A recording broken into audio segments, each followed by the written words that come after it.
शनि ग्रह जब वक्री हो जाएगा तो क्या रिजल्ट देगा। हम सभी लोग इस टॉपिक पर बहुत ज़्यादा सोच रहे थे और बहुत सी रील्स ने आप लोगों को बहुत कंफ्यूज किया। करंट टाइम और पीरियड में इंस्टाग्राम और यूट्यूब की रील्स आपके एस्ट्रोलॉजी नॉलेज को बहुत कंफ्यूज कर देती है।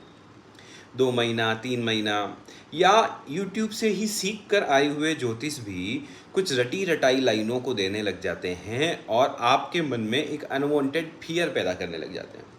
अमृता प्रीतम की एक किताब है अक्षर कुंडली।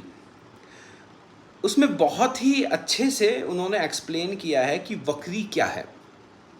बड़ी पोइट्री लैंग्वेज के अंदर उन्होंने बड़ी शिद्दत से अक्षर कुंडली को लिखा और उसमें ज्योतिष के कई सूत्रों पर उन्होंने प्रकाश भी डाला जो बिल्कुल पोइट्री की फॉर्म में है, जो बिल्कुल गो विद द फ्लो जाते हैं और बड़ी आसानी से आप उनको समझ सकते हैं अगर आपको शेरो शायरी, पोइट्री, मौसीकी से थोड़ा सा भी इंटरेस्ट है तो।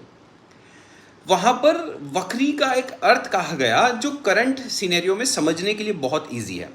वक्री का मतलब होता है ग्रह अपने से पिछले घर का रिजल्ट तो देता ही है, मतलब कि वो उस घर से रिलेटेड, जिस घर में वो वक्री हो रहा है और जिस घर का वो मालिक है उससे रिलेटेड आपने जो भी बुरे कर्म किए हैं, जो भी बुरे कर्म किए हैं उसके रिजल्ट वो आपको देने लग जाता है।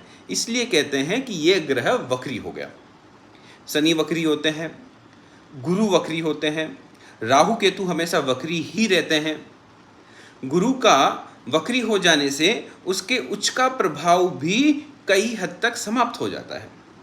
वक्री ग्रह उस ग्रह के भाव में, उस ग्रह का जो विशेष पावर है, उसका जो भाव बल है, उनसे संबंधित विषय वस्तु पर आपको आपके कर्मों के अनुसार रिजल्ट देने लग जाते हैं। तो अगर आपके कर्म सही हैं तो आपको इन रीलों से डरने की जरूरत नहीं है।